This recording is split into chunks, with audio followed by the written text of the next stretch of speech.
Meditations with Ryan Slomak.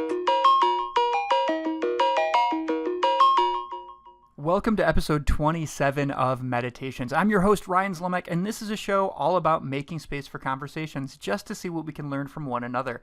On today's episode, we have Soma Mei Sheng Frazier, who is a just phenomenal teacher doing things in the independent school space and in the higher education space. But more importantly, is known as a novelist, and her new novel, her first major novel, was just released on July 30th from Macmillan Press. It's called Off the Books, and it is a phenomenal piece of work. In this conversation, Soma and I talk about her journey in education, her journey sort of exploring languages and exploring identity, her love of road trips, and her making this amazing, amazing piece of work. So without further ado, let's jump into this. Here is Soma Mei Sheng Frazier. So Soma, thanks so much for coming on the show. It's an honor to have you here. It's an honor to be here. So one of the things that I just can't help myself from like recurringly interrogate people about is I love the relationship between sort of geography and creativity. And, you know, I so associate you with the Bay Area. I associate you with California up until more recently when you've been in New York, but you grew up in New Hampshire. Which is something that I was unaware of before I started this research. And I was wondering, like, what was life like in New Hampshire, you know, in the sort of your childhood growing up? Well, many people are unaware of New Hampshire, the state, basically, because it's so tiny. But it was rural.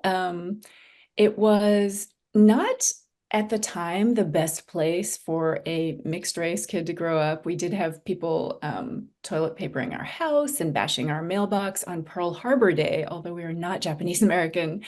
But it was, you know, I just remember the natural beauty there. It looks like a patchwork quilt when you're flying in or out, and it's absolutely gorgeous. And I think that sort of called me back to the East Coast years later. Yeah, what did your family members do in New Hampshire? In the live free or die state, I might add. We lived free because we didn't want to die. My mom was an educator, a professor at Dartmouth for, you know, more than 40 years. She worked there.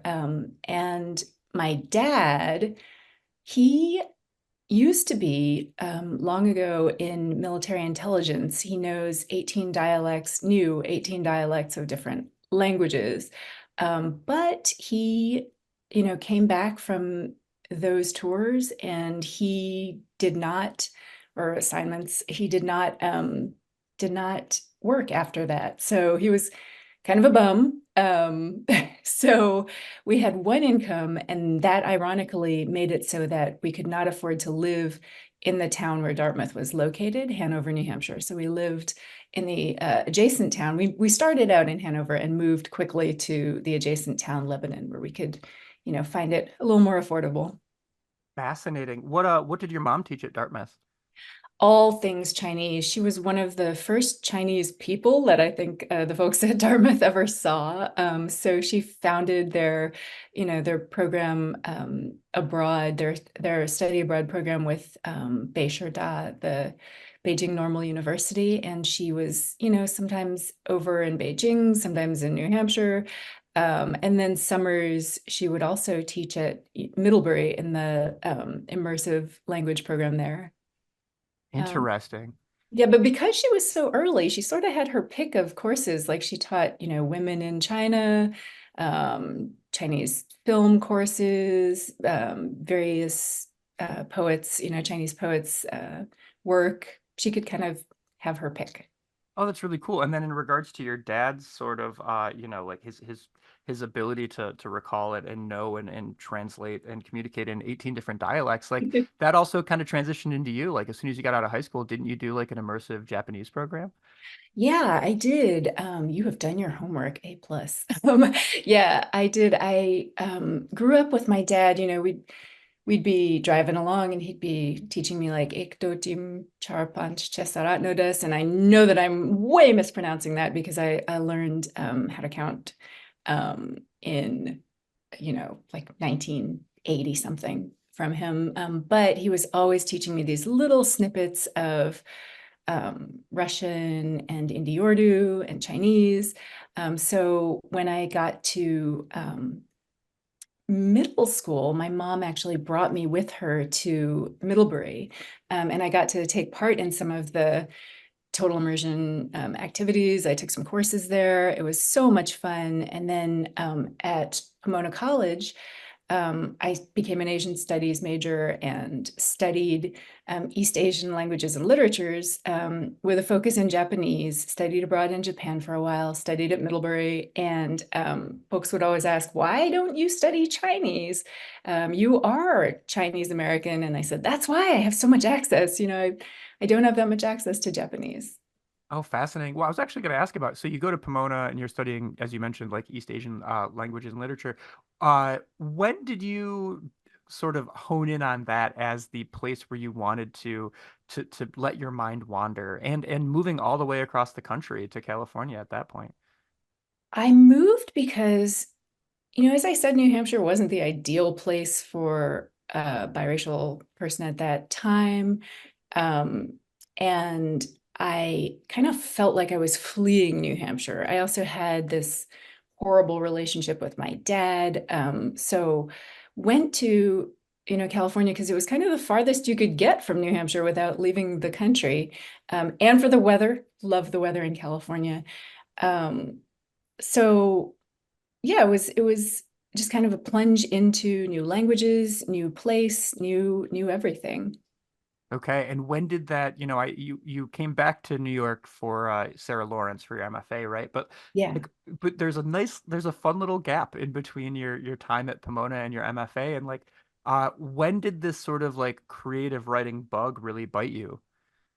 Okay, the bug bit me when I was tiny because my dad, as estranged as we later became, when I was a kid, he homeschooled me.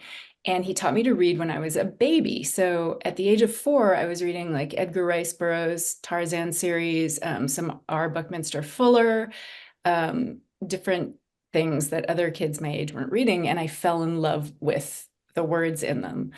And so I have always loved reading and writing, but it really wasn't until I was in the Bay Area working at bookstores, teaching, etc. And I met the fabulous poet and librettist Arisa White, and she said, "You're a writer." And I was like, "No, I'm a person who enjoys writing. I dabble."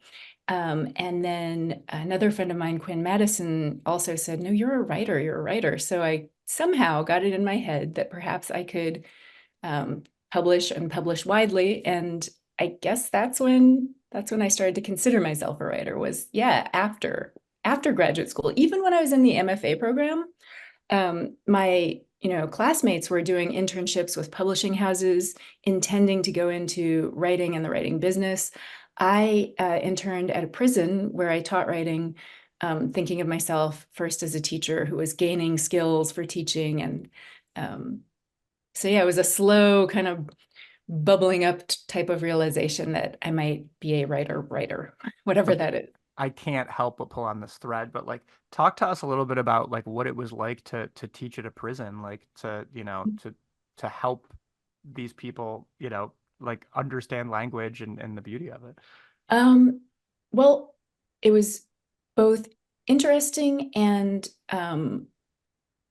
illuminating. I learned a lot from the writers there. There were some really good writers there. And I had like the honor of reading some of their work on the outside because they couldn't attend. So I got to like, there was an event with Talib Kweli at Sarah Lawrence, got to read there. And I also was able to work with women in a program that's called Women's Right to Write, and with incarcerated mothers in another program. I think that was the most, the teaching that I really invested the most in, because I was working with mothers who were incarcerated to write children's books for their kids on the outside and then record themselves reading them so that the kids on the outside could hear their moms, reading them a story for bed every night. So it was it was great. It was also really difficult because, I feel like we all know things about who's incarcerated in this country. We know that we incarcerate crazy amounts of lower income people, people of color, especially for a first world country. We're aware of the school to prison pipeline, but to walk in there every week and see that, that reality was crushing. And if it was crushing for me coming in once a week, I just I felt like the prison system should be rethought, dismantled and rethought, because I know it was crushing for these brilliant souls that I was writing with in prison, most of whom went in because they were addicted to something, and that led to other complications, other crimes, and yeah. Thank you for sharing that. That's a really difficult, I don't know, piece of your history. I appreciate you putting that out there. I'd actually love to do it again. That is it. It was crushing, and it was also something I would love to do again in the future. Awesome. Well, I hope that things change in our country and you don't have to. Yeah. In regards, so it's interesting to me just in the sense that so we're here, we're going to be talking about the fact that your first novel will be hitting the streets in just a few days after this broadcast. But outside of being a writer, you have a remarkable number of accolades just in your history as an educator. Which is really cool. And you start off in college kind of finding places to teach, and then you end up teaching for the Oakland School of the Arts, which is a charter school, and then eventually make your way to higher education at SUNY Oswego, where you teach currently. But I'm curious about your just relationship between just writing and teaching, because that seems to be a theme with a lot of writers, that being in front of hopeful narrative specialists while also working on your own work is it feeds itself. And I'm just curious about what it is about your career that led you to want to be a teacher. Yeah, it does. I think you're right. It's very, synergistic. Writing and teaching are. Well, I never thought I would teach at the high school level. I was petrified, having, been a kind of a monstrous teenager. I thought teenagers are monstrous. Got to Oakland School for the Arts and realized teenagers are fascinating, very, I barely thought of teenagers as sentient back then because I had been kind of a dumb A. I'll say that. I'm self-censored, dumb A back in those days. But so working at OSA, I came to view the classroom as this marvelous place where people get to dissect craft. You hear other ideas, every day. People are bringing you beautiful ideas. You're discussing them. It really does shape your own your own writing.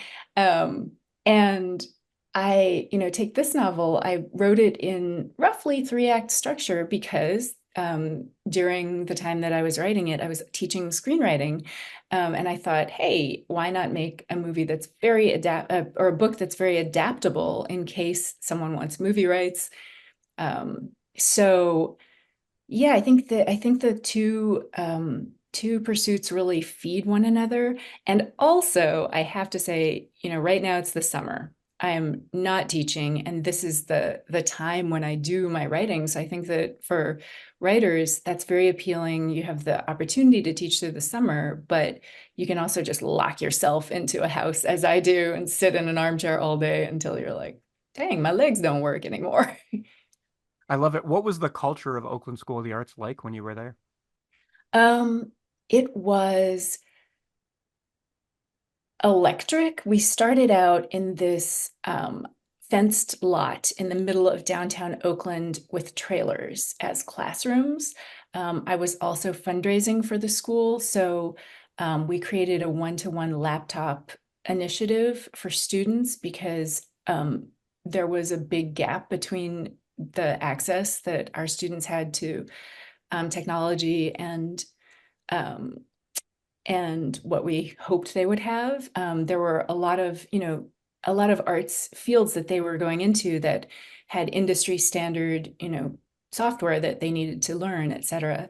So it's exciting because at that time we were in the lot behind the building that we would eventually move into, which is an old renovated Fox Theater in downtown Oakland, which they renamed Uptown as Jerry Brown gentrified the city. But the students, you'd walk into like a giant tent that looked kind of like an airplane hangar, and you'd see these amazing students dancing, so that you knew, these kids can go into Ailey later. These kids can get onto, TV shows like So You Think You Can Dance and do well, which they did. They did those things, and just it was amazing. You could walk into another room. So you walk from this airplane hangar looking place filled with skilled dancers that you haven't even paid to see. They're paying you to see them because this is your work day. Walk into another room and you hear drumming and singing. Kava Menzies, who's still there, like working wonders with the students. So it was just, yeah, I could go on and on, but I'll stop myself.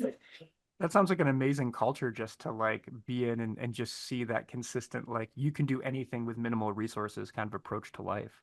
Well, I'd like to say, yeah, so it is on the one side of that coin, it is that the things that were special about OSA were done with whatever resources we had. It was the people, the talent that they fostered there, and the students coming in because they opted into this school, rather than going to another school that wasn't arts focused. They opted into having their whole afternoon, staying a little later than other students to work on this pursuit. On the flip side of that coin, it was founded by Jerry Brown. They had me a full-time. Initially, I was, fundraising almost full-time, and they knew that they needed a full-time grant writer. So charter schools, I will say, have been, accused of creaming the crop. But yeah, it was interesting. Yeah, and I'll just Crop, I as don't think is a saying, Ryan. that's okay. We're just gonna let it exist in the ether. I will just, add on to that like you and I both believe very strongly in the power of independent or charter education. We don't necessarily, or let me rephrase, I don't necessarily believe in the financial structures that support or do not support those things. Absolutely. Amen. Um, and that causes its own set of problems. But let's talk about the more exciting thing, which is that, in that time as you're working for that, you're still writing, you're doing stuff, you're making things happen. Like, what was your sort of writing routine like? I mean, first of all, I can't even think about the amount of time you're devoting to this charter school and doing all these cool things, and then still finding the headspace to go home and write like amazing, very tight short fiction. Like, what was your sort of like writing routine like, and how did you sort of harness that headspace to make sure that your creative self was still, in existence and functional? I don't know if I could even call it a routine. I remember reading, I love me some Charleses, like, Charles Bukowski, Charles Simic, some great Charles writing. But so I remember Bukowski said something about how if you're a writer, you can't help it. So if you're in a bar, you might be scrawling on a napkin. And I used to do crazy inadvisable things like, the Bay Area has terrible traffic. I'd be stopped in traffic and I'd take that minute to yank out a pen and write something on my hand. So I was just sort of writing all the time when I wasn't sleeping, sometimes at the expense of sleep, which is, if I'm crazy now, I'll blame it all on that. But I recall when my kiddo was born, I was working 3 jobs. I was adjuncting at Gavilan College, a fabulous community college. I was teaching at OSA and working there full time, and I was freelancing. And I just remember pulling over on the side of the road out in Gilroy, garlic country, where, it's not the busy cosmopolitan Bay Area folks think of. And I just fell out in my car, just fell asleep for like a good 3 hours. And then a cop woke me up knocking on the window, like, please don't die in there from heat stroke. So yeah, I wrote a lot, and I think that's continued. I'm often up writing at some hour when I can hear like hoot owls outside and everyone else is asleep. Interesting. Well, we'll come back to that routine later. When was the sort of first time that you noticed your work being responded to by other people? Second grade. Um, that's the so that's part of why I got into teaching as well, is that I had early encouragement and as we touched on, my home situation was a little difficult and fraught. And so I'd go to school and they had this writing competition for students. And I remember I came in second. My friend Molly McDougall came in first with this book of poems that I was just like, these poems are the bee's knees. They were amazing. And I had written a story, and people said, "Hey, you're good at this." And so although I didn't think of myself as someone who could, perhaps be a professional writer, published writer, with a big five press at that moment, that was far, far in advance. But at that moment, I thought, oh, I can keep doing this because people like it. People enjoy it. So yeah, second grade, the Ray School in Hanover before we moved to Lebanon. Oh, that's amazing. And what about seeing your work published after your MFA? Like when did your stuff start to sort of take off? So in graduate school, the faculty selected, I think it was two stories to submit um, to a publication of like best of new works anthology. And I got selected by faculty. And so I took a lot of time and I revised that work and I revised that work and it didn't, place in the anthology. So I started sending it out. And that's when I realized like, oh, all those people who say you could paper a room with all the rejections that I've gotten as a writer. This is happening. That story wasn't published until like 2 years ago or something in the anthology Home is Where You Queer Your Heart. But I did get a little poem published in something called Mudfish Magazine. I believe it's kind of a labor of love of just the editor and maybe a few other people, but it's a fabulous little publication. And I was ecstatic. And I remember when I got it, I talked to a friend of mine when I got my contributor's copy and I showed her and she said, "Oh, great. Are you going to quit your job now and write full time?" I was like, "Oh, yeah, that's not how it works." But that was, yeah, got that one poem published and I was like addicted. I love it. I mean, like, how does one just keep cranking out short stories and poems without an audience? Like, what is it about, like not, and I'm not trying to belittle your career. I'm just like, it's as I've looked at what's going on, like you've released these chapbooks, which are really cool in like 2013 and 2016, and you've been published in all these different places. But like the one thing that always worries me about like short fiction writers is the fact that like oftentimes you don't feel you have a home because all your work is in all these random little places and like you're hoping that the people who read your stories will follow you elsewhere. You know what I mean? Yeah, I think that's where not considering myself a professional writer or someone even aspiring to be published by a larger press may have also been very helpful to me because I love reading. And so I would read a story or a poem and I would write something in response or because I wanted to try out like, ooh, what if I put a spin on this craft element or, I want to talk about the themes in this piece. So I was writing sort of with myself as the audience.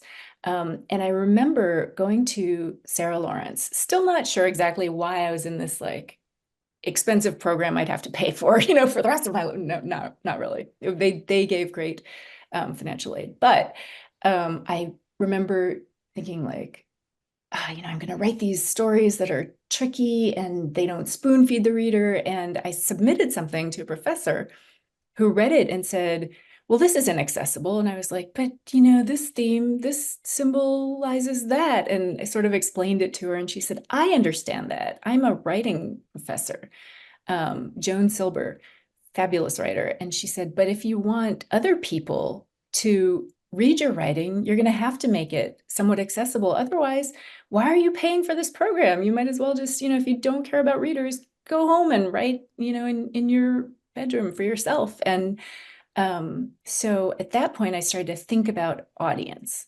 And I was still considering the audience of Glimmer Train, ZYZZYVA, Hyphen, these journals that Zoetrope, things that I loved. I was trying to write toward people who would, enjoy reading those things. And the editors of Oscar Vialon and Laura Kogan of ZYZZYVA, amazing. The care and attention that they put into, helping writers, especially emerging writers, made me feel like instead of not having a home in publishing, I sort of had lots of homes. I had lots of couches I could, crash on.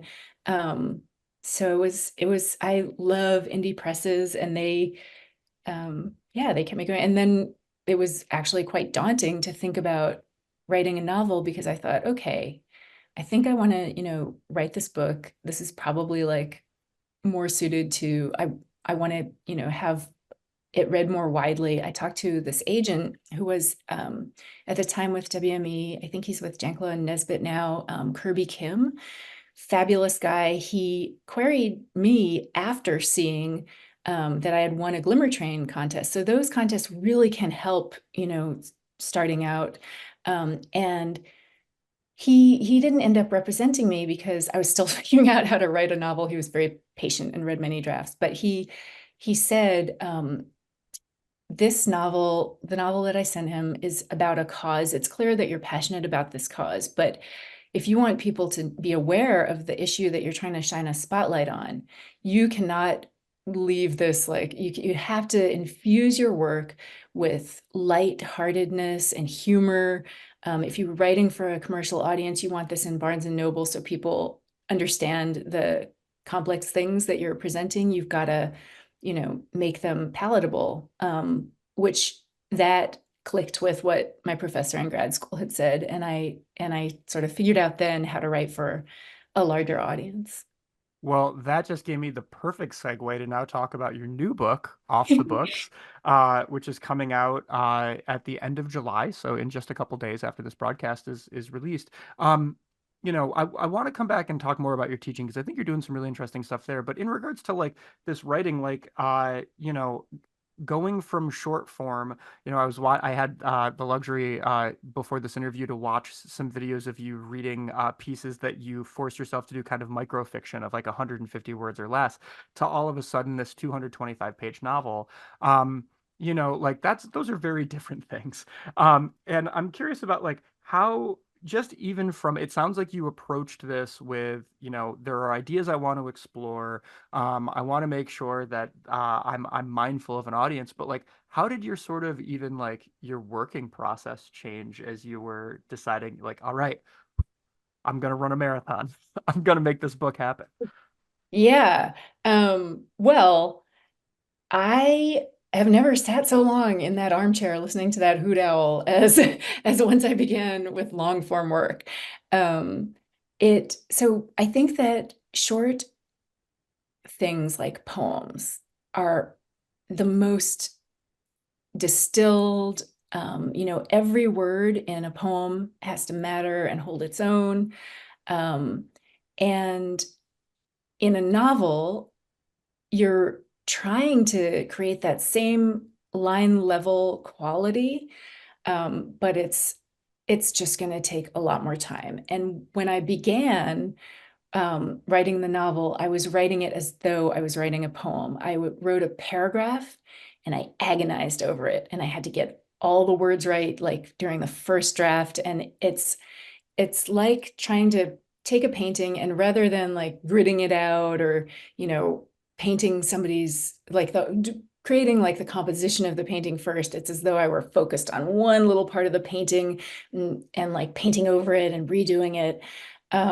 So I still am very attentive to stuff at the line level. I still the first paragraph of any larger piece, I still am focused on getting it just right, because I think it can set the tone for me to write well for the rest of the book.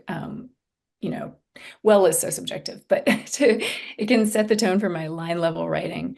But I have learned that now with a longer form work, sometimes you just skip around. If something's not working, don't waste your time like focused in on that. Move to another piece of the book. I also do use outlines now. I never was, they say in screenwriting, you're like a pantser or a plotter.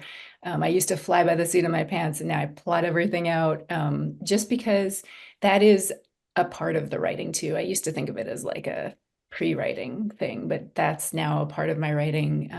So it's changed a lot. So I sit too much in that chair. I can sit there for like 12 hours and then be like, oh my gosh, there's no blood left in certain parts of my body. I need to try and move. Yeah, it's very different. Well, that's interesting. Well, tell us about the gestation of the book. So, Off the Books is, I keep wanting to say book and novel and then say book twice. So my apologies, listeners. Let's talk about the novel Off the Books. And, the premise is that you have a character named May, who is a driver who's kind of networked within the Chinese American community, and will drive people for whatever their needs are to different kind of locations, often repeated customers, never trying to implement herself into whatever deeds are being done by her clientele. She tries to be as objective and stay as far away from that as possible. Ends up with a client who is doing a road trip essentially across the country. And this, like, you do such a great job in the book of, like, May knows all of these destinations that are going to be traveled to, and has these like highlight lists that she makes just for her clients and things like that. Like, tell us about the sort of like way in which this very just character driven, fruitful novel came from. Yeah. So I guess each of the characters, there's a little of the writer in each of the characters. May is not the character that I relate the most to, weirdly. So I had to really think about what that experience would be like. And I have a former student who drove folks around in the Bay Area, sometimes, perhaps for illicit purposes. And then I have a lot of friends who have been involved in some way, either writing about or actually directly involved in sex work in the Bay Area. So I did think about the needs of folks who are participating in work that at the time is illegal, or things that they don't want the whole world to know about, and the types of things they need. And one of those things is a driver. And so, so I thought about then from the opposite perspective, what the driver would think of, kind of having to drive people without being too invasive, without knowing too much about their work. And so May sort of came to be in that way. She hands out these little factoid sheets for each of the locations, the stops along the way. Those are drawn from an actual cross-country road trip that I took with my kiddo. When we came from California to New York, we stopped in all of the little towns that are fictionalized for the novel, but the towns are real places, and we stopped in each one. So yeah, I think that's how it came to be. Does that I answer love the question? Absolutely. And then kind of, like you've got this, you talked about the idea that like, you do outlines now, and you've changed your process slightly. And obviously, like with a book of this nature where you have specific destinations, you have different ideas of, this is how the diner will look in this one place in this one state versus, another place. One of my favorite comments in the book so far is just the idea that, they're stopping at these hotels, and the idea that like 6 hours ago you were at a different hotel and it looks so frighteningly similar to the last one that you're asking yourself, did we actually just travel a few hundred miles or am I in the same place? Um, Tell us about that sort of process of outlining and bringing this to fruition because, we know that you love testing how little blood flow can make it to your legs. But like what was sort of like I guess what I'm asking is like, what was that relationship between outline to actually getting your chapters accomplished and getting this sucker across the finish line? Yeah, that's a great question. So the outline, I have I had two types of outlines going for this book. So my tiny laptop, which people are like, why don't you use a larger monitor? And I just don't. So there's this tiny laptop, and I have two screens on it, two windows open. One of them was the stops along the way. So because we had made that trip, I knew exactly how long it would take to get from one place to another. I had that feeling of like road trip, um, deja vu. We went through the three I states where there was just a lot of corn. I was like, more corn. Are we still in the same state?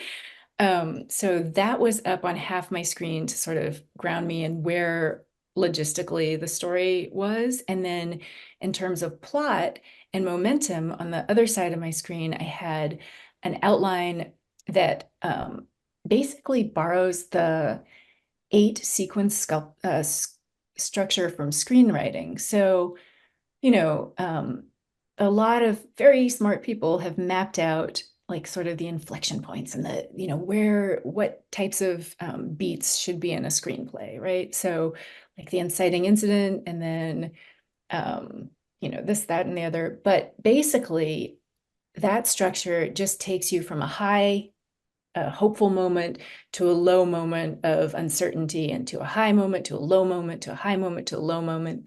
So as I was writing, I knew that I wanted to write about 70,000 words. And I took all the things that I wanted to happen in the story and outlined whether they were high moments or low moments, and then shuffled them around in that outline. So I sort of had those two things going while I was writing. One was the emotional, you know, momentum of the story, like, okay, we're happy, oh, we're sad, we're happy, we're sad. And the other was, where are they on this trip?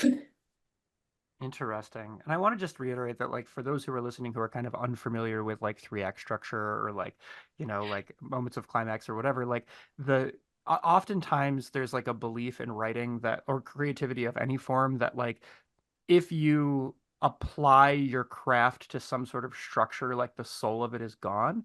And oftentimes I feel the reverse of that, which is that like it's interesting to me that you keep making the analogy that like this is something that you wrote with a screenwriting kind of inflection because as I've been reading it I'm like I can completely see this visually, which is not always true when you're reading a novel.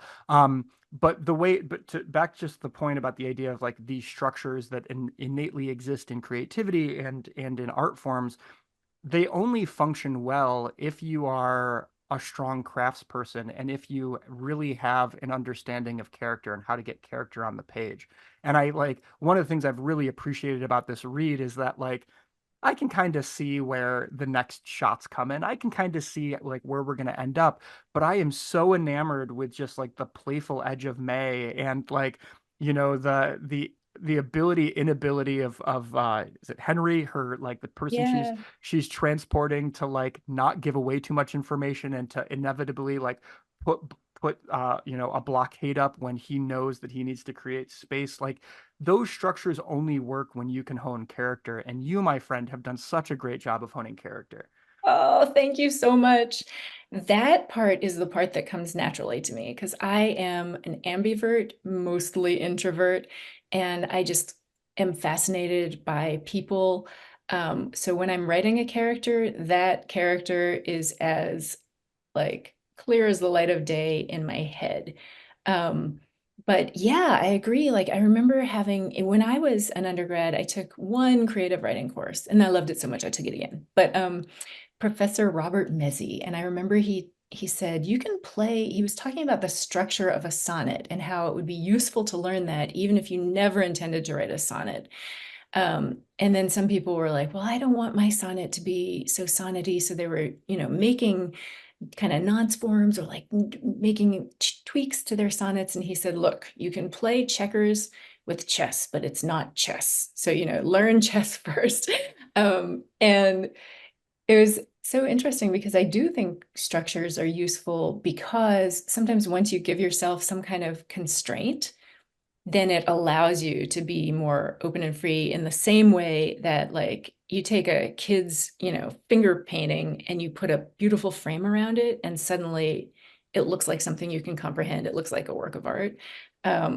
So yeah, I feel like to allow myself the freedom to do weird things and create quirky characters and strange situations, I give myself a structure that's built on the rudimentary skeleton of the novel.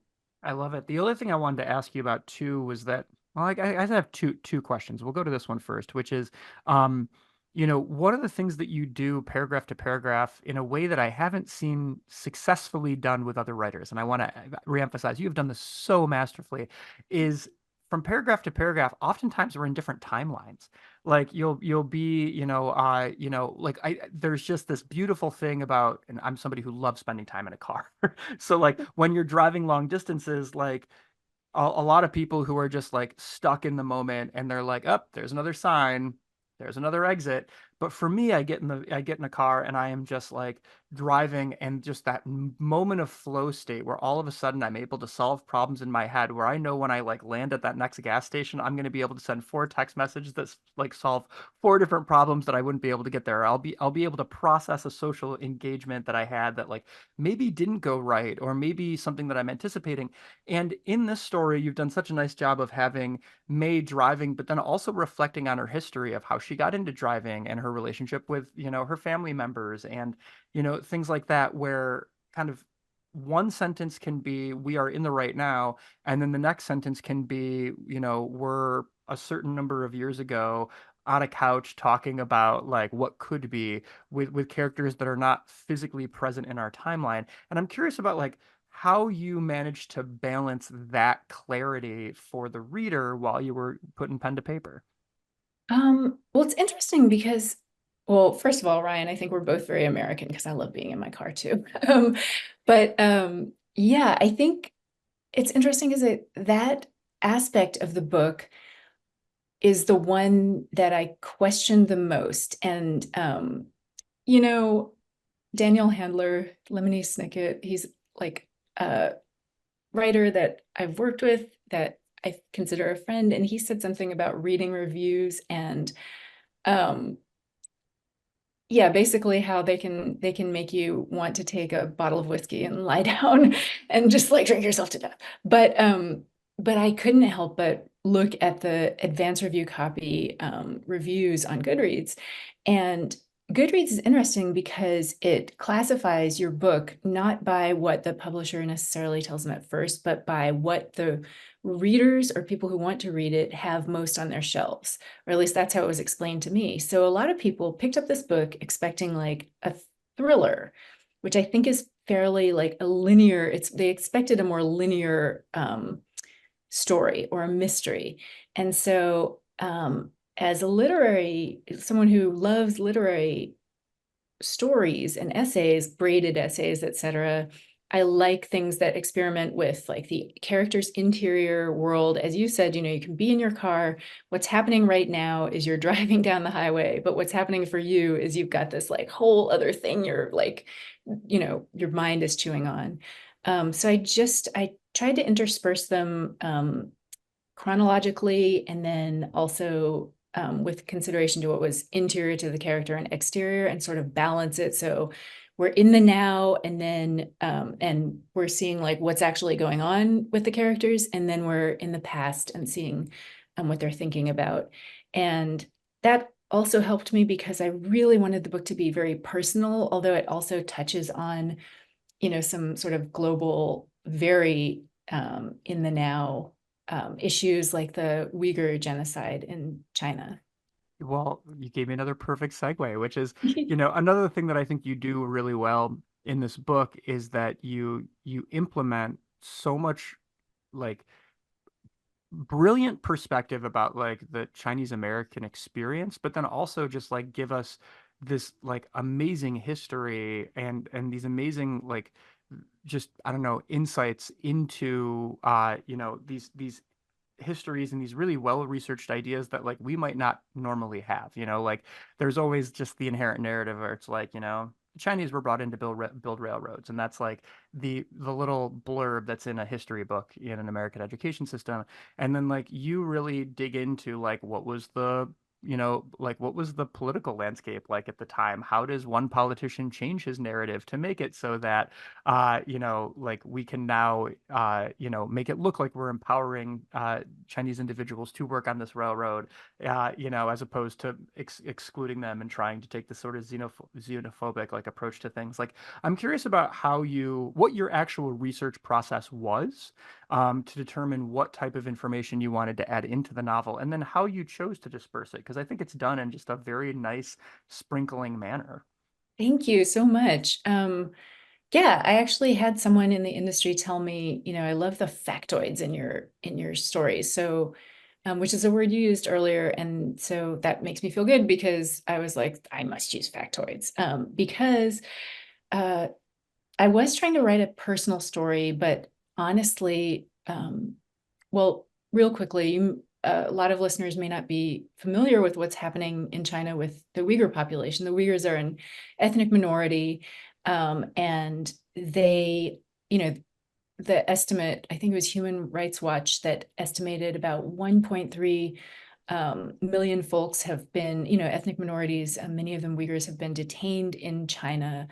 And there are these, and re-educated in these, re-education centers. And what's happening in those re-education centers, there's evidence of organ harvesting, forcible sterilization, um, a lot of things that we don't necessarily think about a lot. But as soon as I started researching that issue, it really drove my writing process because that is something that I wanted to shine a light on. So you asked what I was doing. I was just like nose in laptop again in that armchair. Like, I spoke with some people who are familiar with each of the issues. I spoke with my family about, the railroad, the history of the railroads. But mostly because I'm, my mom came here as an adult from China. And so a lot of the Asian American history was where I did my research, and spoke to people about, Chinese history. And then just the Uyghur situation continued to unfold, it began long, long ago, but it's continued to unfold while I was writing. And so I would read something new and pop that in, because leaks were coming all the time from whistleblowers, policemen, and folks who had been at the detention centers. They figured out why the government was collecting biometric data. It's very, very useful in organ harvesting. And yeah, so that's another theme. The research sort of turned up, it produced themes as well as my, picking a theme and going in and researching it. I would read about something and think, oh, this is just like, in the Holocaust, there was they had the Hollerith machine, keeping track of Jewish people's information. And I thought, wow, and at this era of big data, it's kind of like another Hollerith era. That information can be terribly misused to do atrocious things. So the last thing I'll say about the research process is that, it was kind of grueling. The more I read, the more I wanted to just curl up into a fetal position or get that bottle of whiskey, even though I was getting fairly good reviews. But yeah, the research itself was just like, oh my gosh, this is hard stuff to ingest. It's a lot, and especially for a novel that like you want to fly off the shelves, right? Like it's not like you're writing this piece of intensive investigative journalism that, is going to be published on the front of the New York Yeah. Times, like you're writing something that has like honestly kind of a cute cover Mhm. and is, something that like is going to be chilling at your local Barnes and Noble like as soon as you walk in the doors, like that figuring out how to balance that information, which, for the record, like it's important that we talk about the things that we are most passionate about in the art that we make, no matter what the commercial implications are. But like to be immersing yourself in all of that and then be, thinking about like, what high tops is May wearing today? It's just this like weird dichotomy to consider. Well, that's actually why I mentioned like the two things that can cause you to curl into fetal position. The reviews, as Dan Handler pointed out, if you get a bad review, you're like, oh no, did I do this right or wrong? And the research together, because for many books, I think the research ends once the book is, it's ready to be published. But because I did want to shine a light on a serious subject that I didn't, I wasn't able to delve into super deeply in this, you know, book for mass consumption that is lighthearted for the most part. I'm continuing to research so that the interviews that I give and the essays that I'm writing around the story are, contain some of the more serious elements of the research. Awesome. Well, thanks for delving into that. Just a nuts and bolts question before we move on. I want to talk about some of your work at SUNY Oswego, but what was the duration of your sort of writing process from like I'm writing this novel to like being able to turn it in and be like I've written a novel? This is the fastest I have written a novel. I started actually typing words in, I think, 2019, finished in 2020, and we sold the book in 2021. So it was pretty fast. Normally, it takes me like 3 years. This one I had marinated on for a long time, and I do have such a personal connection to a lot of the content that it came out real fast. I love it. Thank you. Well, a number of years ago, some might even say in 2019, you made your way from California to Central New York to start teaching at SUNY Oswego. And obviously, like, for listeners out there, we're both employed by the same institution. Yes. So we're not only like great interview buddies, but we're also awesome colleagues. I know you're jealous. But at SUNY Oswego, you've done a lot of really cool things. But one of the things that you've done is you've developed Subnivian, which is a digital literary journal. And just as somebody who like loves small presses, and you're someone who has spent so much time just appreciating the hard work of other editors. I'm curious about like that project, kind of what got, if you can give us kind of the sales pitch on it, and like what got it off the ground, what made you decide that you wanted to create this platform for new Imagineers. Yeah, so Subnivian is something that my students have just excelled in creating with me. It's a publication. The school, SUNY Oswego, already has a long-standing literary journal called the Great Lake Review, which publishes student work. So I thought Subnivian for for the students would be a good experience in hands-on publishing. So it's not student work that we publish, but the work of writers who have submitted from something like 56 countries. I haven't looked lately, it may be more, and every US state except South Dakota. If you know some writer in South Dakota, like get them to submit to us.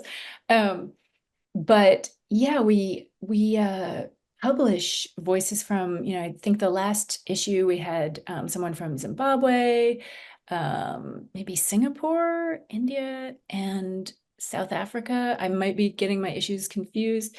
But so for the students, it's a publishing experience. They get to, take on a real life hands-on role as an editor or, events manager, social media ambassador. For the readers, we are trying to curate just with a sense of like global community. We're trying to curate something that brings something surprising in each issue. We do an audio show, we put videos out. So yeah, it's been super exciting. Yeah, and it's when was Subnivian born? When did you guys start? October 2020. Although I began thinking about it when I arrived here in 2019, I started to, look at what our students were interested in, what gaps in their, experience, like in creative writing, might exist, how we could prepare them for like the the publishing industry, or just jobs in social media. There's so many social media positions that came up, even from the time that I began at SUNY Oswego till now. More positions have been created. So yeah, I think. Yeah, I just think it's really important to highlight because we're at a point right now where, balancing, at least in the narrative of people thinking about going to college, balancing like just the idea of learning for learning's sake and learning for that job pipeline. The poor humanities are getting the shady eye. Like people Mhm. are not looking at the idea that hey, there is value in studying creative writing or comparative literature or whatever. And I think like one of the cool things about Subnivian, it's just like a nice living example of the fact that like if you go to college and you think your degree is going to be the be all end all, it's bad for you always. And I don't care what your degree is, but if you look at the process of going to college and you say, I'm going to get myself involved in all these things, involvement in something like Subnivian or in a literary journal or in, the clubs that you're excited about or your a cappella group or whatever, those are the things that really make the college experience beneficial for people outside of, the institution. Yeah, I feel like everyone takes this like circuitous route to the career that they, are really happy in. And yeah, I think that Signifiant's a lot of fun because we have a new group of students coming in. So the staff switches over every semester. There are different interests, different skill sets, some returning students who, stay in their roles and then move to new ones. But they all get to witness what the others are doing. And I think it's so sad that the humanities are regarded as, less of a less career preparation than say the sciences, or because there's a lot of evidence that employers are actually seeking the critical thinking skills that are taught in the humanities. They need someone who can communicate, and you can have an engineer, but you also need a project manager and someone to talk to the client and someone to liaise between the scientists and the people who are going to be um, pitching the product. And so yeah, I tried to create an experience that hopefully will help students in a variety of different target fields. Yeah, and even like just looking at, the awards that you've put out there where you're publishing work from local high school students and, students who are, involved at SUNY Oswego, and then also these individuals from around the planet, like to sit there and to see your name in lights with all of these other people from across the globe is a life-changing experience for people. Those high school students are incredible. That is a part of the project that our students at the college level really appreciate, because often college is about looking forward. I'm going to be there soon. I want to get to there. And they're looking back and saying, okay, we can extend a hand backward and help pull someone into, the literary conversation. And when we have, yeah, the regional contest that you mentioned, it's for the folks in the 7 central New York counties, high school aged students, and the writing that they send us is amazing. At the last event, a young boy brought his grandfather to see him read his finalist piece, and grandpa he was badass. He was like tatted up, Harley Davidson looking fellow with like handlebar mustache, and he just sat there in his t-shirt with the sleeves cut off, with his arms crossed, looking at all the students. And I thought, oh gee, I wonder if he's enjoying this. And at the end of it, he walked up to me and he was like, he teared up and he said, I didn't know my grandson could do that. And also, like, I didn't know there was so much talent in the young people around Oswego in the community. And yeah, sorry, my tongue gets tied because it was a moving moment. I was like, yeah, these people, I don't know what I was writing at that age, but it was not this. It's not this like polished, amazing, evocative writing that they are doing. Well, I always like just to add on to that because my inherent love of Central New York can't help but show itself. But like I always since like and like I like to think I have a fairly global perspective, and I'm talking to somebody with a global perspective who can validate whether I'm correct or not. But like in the world of in the world of creativity, like I think that Syracuse, Oswego, Cortland, Casanova, Skinny Atlas, like the multiple nations around us, like all of these places are just hotbeds of creativity because we force ourselves to work when it's hard. Mm. And like you can sit there and be like, oh, it's the 375th nice sunny day in a row, I guess I'll sit inside and write today. But that's not what it is. It's the spirit of Central New York is you know the weather could be something different every moment. Today, like it is one of the hottest days of the year. In 6 months, we'll be under like a blanket of snow, asking ourselves whether or not we have enough soup in our cupboards. um and I think Subnivian does such a great job of like just being a beacon and being like a nice collection of those energies. And on your website, you have Subnivian never flees from chilling poems, penetrating stories, words that whip our perspectives around. Housed at the State University of New York at Oswego, where 4 times more snow falls on our city than Manhattan, we've learned to persist. When winter comes, we reject migration. We use the cold itself as insulation. And I just like those words just bring me so much joy because I think they beautifully encapsulate the spirit of this town and the spirit of this area and the spirit of this region when we are willing to say, you know what? It's hard here, but I'm making art and nothing will stop me. That's beautiful. That is exactly what my experience of coming here from the Bay Area, where it's very temperate, although now the wildfires are making it less so.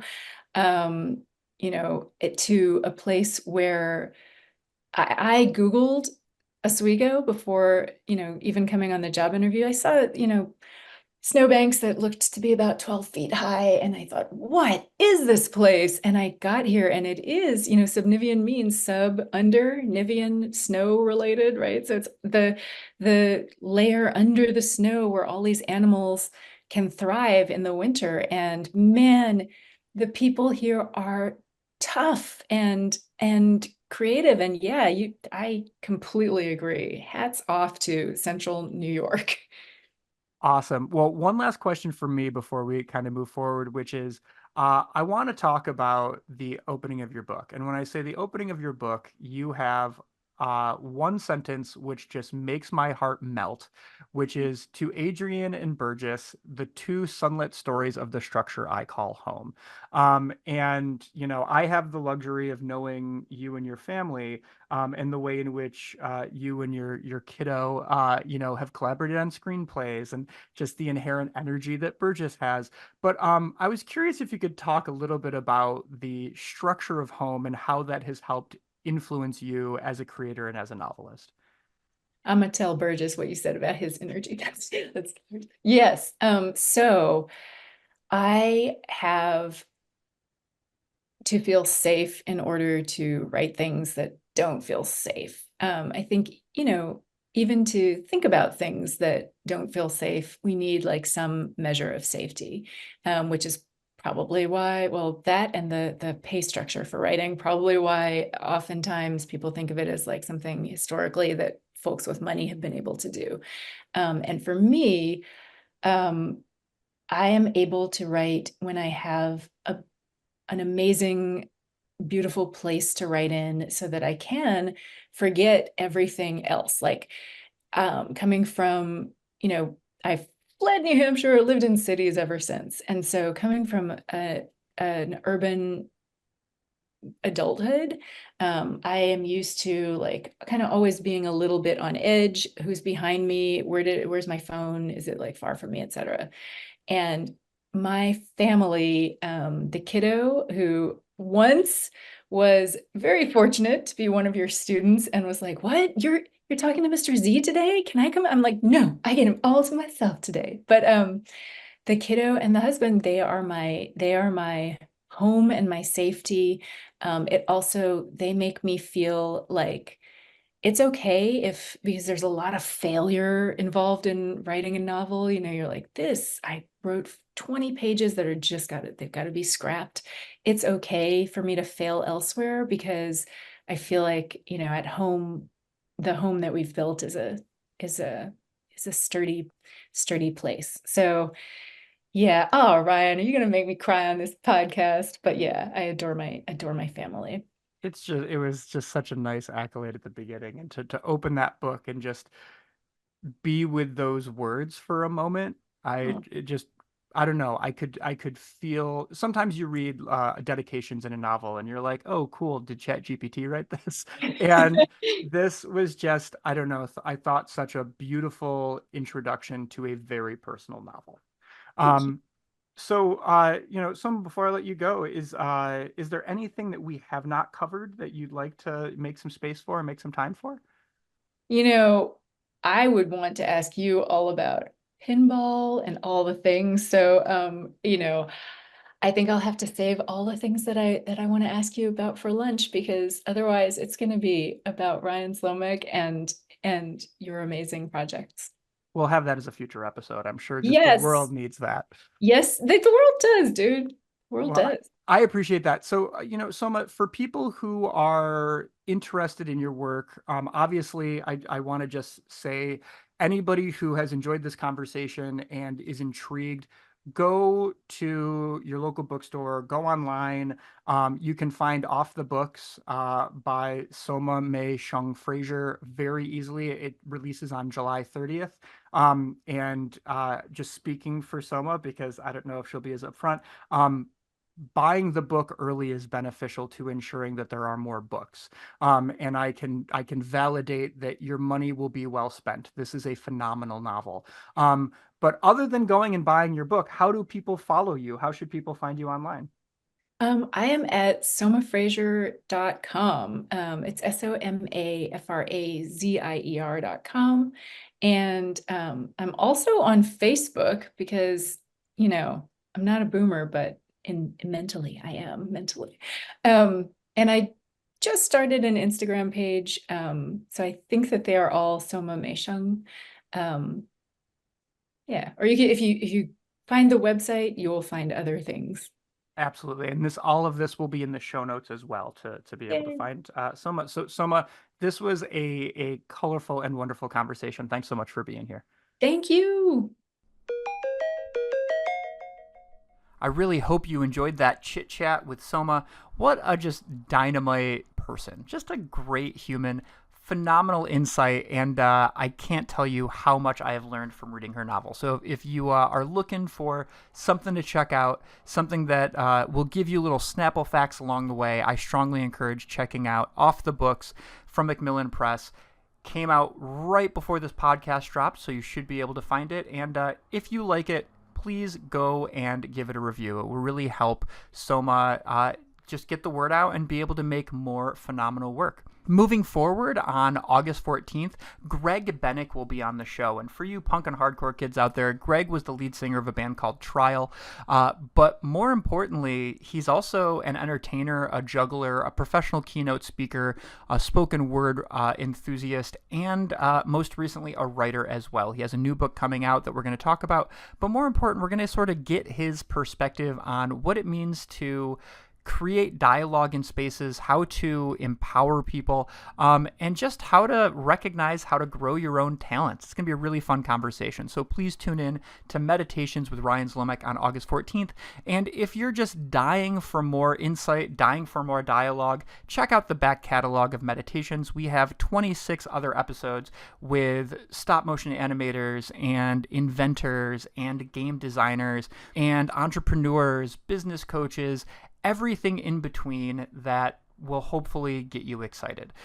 So the back catalog is there for you. And if you like what you hear, get the word out, share it with somebody, write a review, or just send a message and let me know how you feel about it. If you're looking for me, you'll be able to find me at Ryan Zlomek on Instagram and TikTok. The World of Ryan Zlomek you can also find on Facebook, and you can email me meditations@ryanzlomek.com. Thanks for your support. Thanks for being you. Thanks for being awesome.